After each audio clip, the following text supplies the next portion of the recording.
टिके भाबंतु आजी सकाळे माने एई 21 मार्च 2026 रे केही जणे निज मोबाइल रे शेयर बजार बा म्यूचुअल फंड ऐप खोलिले और देखिले जे सबुआडे केवल लाल रंग माने गोटिए दिन रे देशर बजार रो पाखापाखी 12.5 लक्ष कोटी टंका पूरा पानी रे मिसि जाइछि।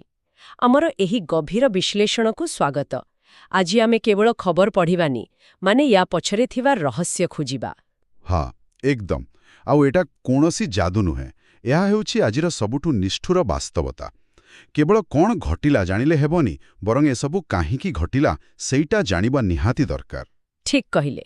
मध्यप्राच्ୟରେ खसुथिवा क्षेपणास्त्र केमिति आम घरर बजेट बिगाडुछि, आतंकवाद केमिति इंटरनेट भितरे लुचुछि, बुझिले तो ईवी चार्जिंग पॉइंट काहींकी विपद साजुछि। आउ ता सांगुकु आम निज राज्य ओडिशारे भी जेउ सबु घटना घटुछि, माने चाषींकर संघर्ष एवं कोणार्कर उत्सव। हाँ सेया तो ए सबु अलगा अलगा लागुथिले भी परस्पर सह जडित। तेबे आसंतु आरंभ करिबा सेइठु जोटा आजी आम अर्थनीतिर अंटा भांगी देइछि। गल्फ बा उपसागरीय अंचलर बहुत खराब खबर आसिछि। इरान पक्षरु कतार, साउदी अरेब, यूएई एवं इजराएलर तैल ग्यास केन्द्र उपरे एका संगरे आक्रमण होइछि। आ तार तुरंत प्रभाव तो आमे देखि सारिलेनी। तैल दर सीधा बैरेल पिछा $114 रे पहुंची गलानी। अरे बापरे, $114 आउ सेइथिपाई बोधय आम निफ्टी 50 गोटिए दिनरे 3% अधिक खसीगला। बीएसई रो मार्केट कैप जोटा 438 लक्ष कोटी उपरे थिला सेटा सीधा 426 लक्ष कोटी को आसीगला। हाँ माने निवेशकंकर सेई 12.5 लक्ष कोटी टंका गायब आउ ता सांगकु टंकार मूल्य खसी 93.13 रे पहुंचीछि। सत्तरे एसबु सुनिले मते लागुछि विश्व अर्थनीति गोटे बड़ बुढ़ियाड़ी जाल भଳି। माने मध्यप्राच्ୟରେ केही जालर गोटे सूता टाणी देले एठी भारतरे साधारण लोकर संचय दोहली जाउछि। किंतु अमेरिकार सेंट्रल बैंक माने यूएस फेड विषय किछि गोटे कुहा जाउछि ना, सेमानंकर किछि हॉकिश स्टांस बा कठोर आभिमुख्य विषय। हाँ एकदम सठिक पॉइंट धरिले आपण। बुढ़ियाणी जालर उदाहरणटा पूरा फिट होउछि एठी। जेतेबेले फेडरल रिजर्व देखुछि जे तैल दर बढ़ुछि, सेमाने जानिछंती जे या द्वारा ट्रांसपोर्ट खर्च बढ़िबो आ मुद्रास्फीति बा महंगा माड़ हेबो। अच्छा, तेणु सेमाने सुधहार बढ़ाई दउचंती। बस सेमाने आक्रमणात्मक होई सुधहार बढ़ाई दियंती। ताले कोन हुए, विश्वर बड़ निवेशक माने आम भली देशर बजाररू टंका उठाई अमेरिकारे लगाई दियंती, कारण सेठी रिस्क कम और लाभ अधिक। ओहो, सेइथिपई आम बजाररे एका संगरे एते टंका खाली होई गला। ह हेले एहार अर्थ कोन? खाली बजार खसिला ना आम पॉकेट उपरे भी चाप पड़िबो? कारण टंका जदि 93 को खसिला पूरा चाप पड़िबो। आमदानी होतिबा सबु जिनिस माने मोबाइल ठु आरंभ करी खाइबा तेल जाए सबु महंगा हेबो। रिजर्व बैंक भी बाध्य होई सुध बढ़ेबो, जहा फलरे साधारण लोकंक घर ऋण बा गाड़ी ऋणर ईएमआई सीधा बढ़ी जिवो। माने युद्धटा खाली सीमारे नुहे आम पॉकेट भितरे भी चलिलानी। हाले युद्ध कथा जेहेतु उठिला आउ गोटे रिपोर्ट आसीछि जोटा सुरक्षा को नै ग्लोबल टेररिज्म इंडेक्स बा जीटीआई रिपोर्ट। एठी मु स्पष्ट करि दिए जे आमे केवल रिपोर्टर तथ्य कहूछु, कौनसी राजनैतिक पक्ष नेउनु। निश्चित तथ्य आधार रे ही कथा हेबा। तेबे रिपोर्ट कहूछि विश्वरे आतंकवादी मृत्यु हार 22% कमिछि। एटा तो भलो कथा, किंतु आम पड़ोसी देश पाकिस्तान रे स्थिति बहुत भयंकर। माने 2025 रे सेठी 1100 रु अधिक जीवन गलाणी। खाली बेलुचिस्तान रे आक्रमण 6 गुण बढ़िछि। हाँ आउ सबुठो दुखर कथा हला पिलामानंकु टार्गेट करिबा 42% बढ़िछि सेठी। एकदम। आउ गोटे नुआ ट्रेंड आसीछि ए लोन वुल्फ आक्रमण। माने कोनोसी बड़ ग्रुप रो नुहे एकाकी लोक आक्रमण करूछंती एनक्रिप्टेड मेसेजिंग ऐप व्यवहार करी। आग्रु जेमती कैंप थाए ताकू नष्ट करिदेबा सहज, किंतु एबे एमाने आमो भितरे लुचि की अछंती। एटा को अदृश्य शत्रु भଳି नुहे के पूरा अदृश्य छाया सह लढिबा भଳି कथा। विश्वरे मृत्युहार कमिछि कारण आईएसआईएस भଳି बड़ ग्रुपर फंडिंग एबे काटी दिया जाइछि। सैटेलाइट रे सेमाने धरा पड़ी जाउछंती। हेले लोन वुल्फ क्षेत्र रे कथा अलगा। अच्छा, केमिति? माने बिना ट्रेनिंग रे सेमाने आक्रमण करूछंती? हाँ, वर्तमान आउ कोनोसी जंगल रे ट्रेनिंग दरकार नाही, केवल गोटे स्मार्टफोन आउ इंटरनेट थिले बास। एनक्रिप्टेड ऐप जरिया रे युवक माननकु ब्रेन वॉश करा जाउछि। ଘରେ ମିଳୁଥିବା କେମିକାଲରୁ ବୋମା ବନାଇବା ଶିଖାଇ ଦିଆଯାଉଛି। ଯେହେତୁ ତାଙ୍କର କିଛି କ୍ରିମିନାଲ ରେକର୍ଡ ନଥାଏ, ଗୁଇନ୍ଦା ବିଭାଗ ପାଇଁ ତାଙ୍କୁ ଧରିବା ପ୍ରାୟ ଅସମ୍ଭବ। ସତରେ ଏଇଟା ବହୁତ ବିପଜ୍ଜନକ ଦିଗ। ମାନେ ଶତ୍ରୁ ସୀମା ଆରେପଟେ ନାହିଁ, ଆମ ଫୋନ୍ର ଆଲଗୋରିଦମ୍ ଭିତରେ ଅଛି। ଯେଉଁ ଟେକ୍ନୋଲୋଜି ପାଇଁ ଆମେ ଗର୍ବ କରୁଛୁ, ସେଇଟା ଆମ ସୁରକ୍ଷାଠୁ ଢେର ଆଗରେ ପଳେଇଲାଣି ବୋଧେ। ହଁ, ଆଉ ଏହାର ପ୍ରମାଣ ଆପଣ ଆଜିର ଅନ୍ୟ ଖବରଗୁଡ଼ିକରେ ବି ଦେଖିପାରିବେ। କେମିତି ଆମେ ଟେକ୍ନୋଲୋଜିକୁ ନିୟନ୍ତ୍ରଣ କରିପାରୁନୁ। ଠିକ୍ କହିଲେ। ମାନେ ଗୋଟେ ପଟେ ଏଆଇ ବା ଆର୍ଟିଫିସିଆଲ ଇଣ୍ଟେଲିଜେନ୍ସକୁ ନେଇ ସରକାରୀ ସ୍ତରରେ ସୁରକ୍ଷା ପ୍ରଶ୍ନ ଉଠିଲାଣି, ଅନ୍ୟପଟେ ଆମ ଦିଲ୍ଲୀ ମେଟ୍ରୋ ହାଇଦରପୁର ବାଦଲି ମୋଡ଼ ପାଖରେ 28.4 ମିଟର ଉଚ୍ଚତା ଛୁଇଁ ରେକର୍ଡ କରିଦେଲାଣି। ଏଇଟା ଗୋଟେ ବଡ଼ ଇଞ୍ଜିନିୟରିଂ ସଫଳତା। ନିଶ୍ଚିତ ଭାବରେ ଗର୍ବ କରିବା କଥା। ହେଲେ ଠିକ୍ ସେତିକିବେଳେ ଆମେ ଶୁଣୁଛୁ ଯେ ଇନ୍ଦୋରରେ ଗୋଟେ ଇଭି ବା ଇଲେକ୍ଟ୍ରିକ୍ ଗାଡ଼ି ଚାର୍ଜିଂ ପଏଣ୍ଟରୁ ଭୟଙ୍କର ନିଆଁ ଲାଗିଗଲା। ତା ଛଡ଼ା ବଜାରରେ ବିକ୍ରି ହେଉଥିବା ବିନା ଅନୁମୋଦିତ ଆଖି ଡ୍ରପ୍ ପକାଇ ଲୋକଙ୍କ ଆଖି ନଷ୍ଟ ହେବାର ଆଶଙ୍କା ଦେଖାଦେଲାଣି। ଆଉ ଦିଲ୍ଲୀର ଗୋଟେ ଡିଟେନସନ୍ ସେଣ୍ଟର ବା ଅଟକ କେନ୍ଦ୍ରରେ ତ ବିଦେଶୀ ବନ୍ଦୀମାନେ ନିଜେ କର୍ମଚାରୀଙ୍କୁ ପଣବନ୍ଦୀ କରି ରଖିଦେଲେ। ମୋତେ ତ ଲାଗୁଛି ଆମେ ଯେମିତି ବିମାନ ଉଡ଼ାଇବା ବେଳେ ହିଁ ତାକୁ ତିଆରି କରୁଛୁ। ହଁ, ବିମାନ ଉଡ଼ାଣ ବେଳେ ତାକୁ ତିଆରି କରିବା ପୁରା ସଠିକ୍ ଉଦାହରଣ ଦେଲେ।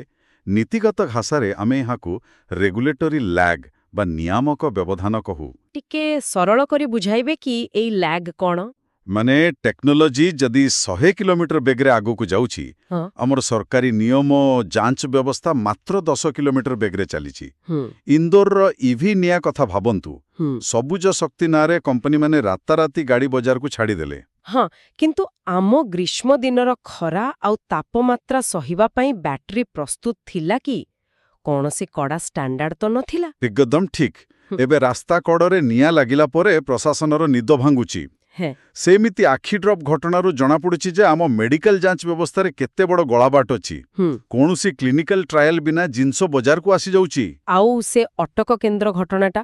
ବିଲ୍ଡିଂ ତ ଅଛି, ହେଲେ ମ୍ୟାନେଜମେଣ୍ଟ ନାହିଁ ବୋଧେ। ହଁ, ଭିତ୍ତିଭୂମି ଅଛି, କିନ୍ତୁ ଆଧୁନିକ ସୁରକ୍ଷା ପରିଚାଳନା କିମ୍ବା ଟ୍ରେନିଂ ନାହିଁ। ଏହି ବ୍ୟବଧାନ ହିଁ ସବୁଠୁ ବଡ଼ ବିପଦ। ଟେକ୍ନୋଲୋଜି ଦରକାର, ହେଲେ ମଣିଷ ଜୀବନ ବାଜି ଲଗେଇ ନୁହେଁ। ସତ କଥା। ବିକାଶ ଆଉ ସୁରକ୍ଷା ଭିତରେ ଏମିତି ଫାଟ ରହିଲେ କଷ୍ଟ। କିନ୍ତୁ ଜାଣିଛନ୍ତି, ମୋତେ ଲାଗୁଛି ଏଇ ବ୍ୟବଧାନ ବା ଲ୍ୟାଗ୍ ଖାଲି ଟେକ୍ନୋଲୋଜିରେ ନାହିଁ, ଆମ ସ୍ଥାନୀୟ ବ୍ୟବସ୍ଥାରେ ବି ଅଛି। ଆସନ୍ତୁ ଆମ ନିଜ ମାଟି, ଆମ ଓଡ଼ିଶାର ବାସ୍ତବତା ଉପରେ ଟିକେ ନଜର ପକାଇବା। ଆଜି ଖବରକାଗଜରେ ଓଡ଼ିଶାର ଯୋଉ 2ଟି ଚିତ୍ର ଆସିଛି ନା, ସେଇଟା ମୋତେ ବହୁତ ବ୍ୟଥିତ କରୁଛି। ଆଚ୍ଛା, କେଉଁ ସବୁ ଖବର କହୁଛନ୍ତି? ଗୋଟିଏ ପଟେ ଦେଖନ୍ତୁ, ଓଡ଼ିଶାର ବିଭିନ୍ନ ଜାଗାରେ ଚାଷୀମାନେ ରାସ୍ତାରୋକ କରି ବସିଛନ୍ତି। ଦାବି ହେଲା ଅମଳ ହୋଇଥିବା ଧାନକୁ ମଣ୍ଡିରୁ ଠିକ୍ ସମୟରେ ଉଠାଯାଉ। ସେମାନେ ଖରା ବର୍ଷାରେ ସଂଘର୍ଷ କରୁଛନ୍ତି। ଆଉ ଠିକ୍ ଅନ୍ୟପଟେ କୋଣାର୍କରେ ବିରାଟ ଆଡମ୍ବରରେ ସ୍ଥାନୀୟ ନେତାଙ୍କ ଦ୍ୱାରା ଅମୃତ ଉତ୍ସବ 2026ର ଉଦ୍ଘାଟନ ଚାଲିଛି। ତାଛଡ଼ା 74 ବର୍ଷ ପରେ ଗୋଟେ ନୂଆ ମନ୍ଦିରରେ ମାଙ୍କ ପୂଜାର୍ଚ୍ଚନା ଆରମ୍ଭ ହେବାର ଖବର ବି ଆସିଛି। ମାନେ 2ଟି ସମ୍ପୂର୍ଣ୍ଣ ଅଲଗା ଜଗତର ଦୃଶ୍ୟ। ଗୋଟେ ଆଡ଼େ ସାଂସ୍କୃତିକ ଆନନ୍ଦ, ଆଉ ଅନ୍ୟରେ ଅର୍ଥନୈତିକ ସଂଘର୍ଷ। ହଁ, ଆଉ ୟା ଭିତରେ ଗୋଟେ ସଫଳତା ବି ଅଛି ପ୍ରଶାସନର ଜାଲ। ଆଧାର କାର୍ଡ ତିଆରି କରୁଥିବା ଗୋଟେ ବଡ଼ ଗ୍ୟାଙ୍ଗ ଧରା ପଡ଼ିଛନ୍ତି। ହେଲେ ମୋର ପ୍ରଶ୍ନ ହେଉଛି ପ୍ରାଥମିକତାକୁ ନେଇ। ମନ୍ଦିର ବା ଉତ୍ସବ ପାଇଁ ପାଣ୍ଠି ଅଛି, ଆମେ ଆମର ଐତିହ୍ୟକୁ ସମ୍ମାନ ଦଉଛୁ, ଯୋଉଟା ବହୁତ ଭଲ କଥା। ହେଲେ ଯେଉଁ ଚାଷୀ ଆମକୁ ଖାଦ୍ୟ ଯୋଗାଉଛି, ତାର ଧାନ କାହିଁକି ଉଠୁନି? କ'ଣ ଆମେ ବାସ୍ତବିକ ସମସ୍ୟାକୁ ଛାଡ଼ି ଖାଲି ଭାବପ୍ରବଣତା ଉପରେ ଜୋର ଦଉଛୁ? ଏଟା ଭାରତୀୟ ସାମାଜିକ ଅର୍ଥନୀତିର ସବୁଠୁ ବଡ଼ ବିରୋଧାଭାସ। ଆପଣ ଏହାକୁ ଆଡମିନିଷ୍ଟ୍ରେଟିଭ ଲ୍ୟାଗ୍ ବା ପ୍ରଶାସନିକ ବ୍ୟବଧାନ କହିପାରିବେ। ଦେଖନ୍ତୁ, ମନ୍ଦିର ତିଆରି କିମ୍ବା ଉତ୍ସବ ଆୟୋଜନ ଲୋକଙ୍କ ଭିତରେ ଏକତା ଆଣେ, ପର୍ଯ୍ୟଟନ ବଢ଼ାଏ। ଏହା ଗୋଟେ ଦୃଶ୍ୟମାନ ବିକାଶ, ଯୋଉଟାକୁ ସହଜରେ ଦେଖାଇ ହେବ। ହଁ, ସେଇଟା ସହଜ, ଆଉ ଲୋକଙ୍କୁ ଖୁସି ବି କରେ ତୁରନ୍ତ। ହେଲେ ମଣ୍ଡି ସମସ୍ୟା ତ ସବୁବେଳେ ଲାଗି ରହିଛି ନା? ବସ୍, କୃଷି ସମସ୍ୟା ବହୁତ ଜଟିଳ। ଏହା ଆମର ତ୍ରୁଟିପୂର୍ଣ୍ଣ ସପ୍ଲାଇ ଚେନ୍ର ପରିଣାମ। ଗୋଦାମ ଘର ନାହିଁ, ମଧ୍ୟସ୍ଥଙ୍କ ଶୋଷଣ, ପରିବହନ ଅଭାବ, ଏସବୁ ଠିକ୍ କରିବା ପାଇଁ ରାତାରାତି କୌଣସି ଫିତା କାଟି ଉଦ୍ଘାଟନ କରିହେବନି। ଏଥିପାଇଁ ଦୀର୍ଘମିଆଦୀ ପରିଶ୍ରମ ଦରକାର। ଉତ୍ସବ କରିବା ଯେତିକି ସହଜ, କୃଷି ବଜାର ସୁଧାରିବା ସେତିକି କଷ୍ଟ। ଆଉ ସେ ଯୋଉ ଜାଲ ଆଧାର କାର୍ଡ କଥା ଉଠିଲା, ମାନେ ଆମେ ଡିଜିଟାଲ ଇଣ୍ଡିଆ କହୁଛୁ, ଆଧାର ଭଳିଆ ସିଷ୍ଟମ ଆଣିଲୁ, ହେଲେ ତଳ ସ୍ତରରେ ଦୁର୍ନୀତି ଏମିତି ଅଛି ଯେ ସେମାନେ ତାକୁ ବି ଜାଲିଆତି କରିଦଉଛନ୍ତି। ସେଇଆ ତ, ଟେକ୍ନୋଲୋଜି ହେଉ ବା ପରମ୍ପରା, ଯେ ପର୍ଯ୍ୟନ୍ତ ଗ୍ରାଉଣ୍ଡ ଲେଭେଲରେ ଆମ ପ୍ରଶାସନ ମଜବୁତ ନ ହେଇଛି, ଏମିତି ବିରୋଧାଭାସ ଚାଲିଥିବ। ସତରେ ଆଜିର ଆଲୋଚନା ଏ ସବୁ ଘଟଣା ଭିତରେ ଥିବା ସମ୍ପର୍କକୁ ପୁରା ଖୋଲିକି ରଖିଦେଲା। ଟିକେ ସାରାଂଶ ଉପରେ ନଜର ପକାଇବା। ଆମେ ଆରମ୍ଭ କଲେ ଇରାନର ତଳ ଆକ୍ରମଣରୁ, ଯୋଉଥିପାଇଁ ଆମ ବଜାରରୁ 12.5 ଲକ୍ଷ କୋଟି ଗାୟବ ହେଇଗଲା ଆଉ ଆମ ଇଏମ୍ଆଇ ବଢ଼ିବାର ଆଶଙ୍କା ସୃଷ୍ଟି ହେଲା। ତାପରେ ଦେଖିଲେ ଇଣ୍ଟରନେଟ ଯୋଗୁଁ ଆତଙ୍କବାଦ କେମିତି ଲୋନ୍ ୱୁଲ୍ଫ ରୂପ ନେଲାଣି। ଆଉ ତା ସହ ବିକାଶ ବେଗରେ ନିୟମ କାନୁନର ଅଭାବ କେମିତି ଇଭି ନିଆଁ ବା ଅନୁମୋଦିତ ଆଖି ଡ୍ରପ୍ସ ଜରିଆରେ ବିପଦ ଆଣୁଛି, ସେଇଟା ବି ବୁଝିଲେ। ହଁ, ଆଉ ଶେଷରେ ଆମ ଓଡ଼ିଶାର କଥା। ଗୋଟେ ପଟେ ଉତ୍ସବର ମାହୋଲ, ଅନ୍ୟପଟେ ମୌଳିକ ଅଧିକାର ପାଇଁ ଚାଷୀର ସଂଘର୍ଷ। ସବୁ ତଥ୍ୟ ମିଶାଇଲେ ଆଜି ଏଇ 21 ମାର୍ଚ୍ଚ ପାଇଁ ଆମ ପାଖରେ ଗୋଟେ ବାସ୍ତବବାଦୀ ଦୃଷ୍ଟିକୋଣ ପ୍ରସ୍ତୁତ ହେଇପାରିଲା ବୋଲି ମୋର ବିଶ୍ୱାସ। ହଁ, ଏଥିରେ କୌଣସି ସନ୍ଦେହ ନାହିଁ। ହେଲେ ଆଲୋଚନା ସାରିବା ପୂର୍ବରୁ ମୁଁ ଗୋଟେ ଚିନ୍ତାଜନକ ପ୍ରଶ୍ନ ଛାଡ଼ିବାକୁ ଚାହେଁ, ଯାହା ଉପରେ ଆମେ ସମସ୍ତେ ବିଚାର କରିବା କଥା। ନିଶ୍ଚୟ, କୁହନ୍ତୁ। ଆମେ ଦେଖିଲେ ବିଶ୍ୱ ଆଜି ଏତେ ନିବିଡ଼ ଭାବେ ଯୋଡ଼ି ହୋଇଛି ଯେ ଉପସାଗରରେ ପଡ଼ିଥିବା ଗୋଟେ କ୍ଷେପଣାସ୍ତ୍ର କ୍ଷଣିକରେ ଆମ ଦେଶର କୋଟି କୋଟି ଟଙ୍କା ଧ୍ୱଂସ କରିଦେଲା। ହେଲେ ସେଇ ଗୋଟିଏ ସମୟରେ ଯେତେବେଳେ ଆମ ନିଜ ମାଟିର ଗରିବ ଚାଷୀଟିଏ ନିଜର ଧାନ ବିକିବାକୁ କାନ୍ଦୁଛି, ଏହି ବିଶାଳ ଗ୍ଲୋବାଲ ସିଷ୍ଟମ ବା ଆଧୁନିକ ବ୍ୟବସ୍ଥା ତାକୁ ସାହାଯ୍ୟ କାହିଁକି କରିପାରୁନି? ବାହାର ବିପଦ ଆମ ପାଖରେ ଯେତେ ଶୀଘ୍ର ପହଞ୍ଚୁଛି, ଆମ ନିଜ ସିଷ୍ଟମ ଆମ ଲୋକଙ୍କୁ ସୁରକ୍ଷା ଦେବାକୁ ସେତେ ଶୀଘ୍ର କାହିଁକି ପହଞ୍ଚି ପାରୁନି? କ'ଣ ଆମେ ପ୍ରକୃତରେ ସୁରକ୍ଷିତ ହେଉଛୁ, ନା ଆଧୁନିକତାର ଆଡ଼ୁଆଡ଼ରେ ଆମେ ଆହୁରି ସମ୍ବେଦନହୀନ ଓ ଦୁର୍ବଳ ହୋଇଯାଉଛୁ? ସତରେ ଏଇଟା ଏକ ବହୁତ ବଡ଼ ପ୍ରଶ୍ନ। ବୁଢ଼ିଆଣୀ ଜାଲର ସେଇ ଅଦୃଶ୍ୟ ସୂତା ଖାଲି ଅର୍ଥନୀତିକୁ ବାନ୍ଧୁନି, ବୋଧେ ଆମର ସମ୍ବେଦନଶୀଳତାକୁ ବି ବାନ୍ଧି ପକାଉଛି। ବାହାର ଦୁନିଆର ବିପଦ ବଢ଼ୁଛି ସତ, କିନ୍ତୁ ଆମ ଆଭ୍ୟନ୍ତରୀଣ ସମସ୍ୟାର ସମାଧାନ କେଉଁଠି ନା କେଉଁଠି ପଛରେ ପଡ଼ିଯାଉଛି। ତେବେ ଆଜିର ଏହି ଗଭୀର ବିଶ୍ଳେଷଣରେ ଆମ ସହ ଯୋଡ଼ି ହୋଇ ଏହି ଜଟିଳ ତଥ୍ୟକୁ ବୁଝିବାରେ ସାମିଲ ହୋଇଥିବାରୁ ଅଶେଷ ଧନ୍ୟବାଦ। ନିଜ ଆଖପାଖର ଖବର ଉପରେ ନଜର ରଖନ୍ତୁ, ପ୍ରଶ୍ନ ପଚାରୁଥାନ୍ତୁ, ଆଉ ସବୁଠୁ ବଡ଼ କଥା ହେଲା ସଚେତନ ରୁହନ୍ତୁ। ଆମେ ଆଜିର ଏହି ଆଲୋଚନା ଏତିକିରେ ରଖୁଛୁ। ନମସ୍କାର।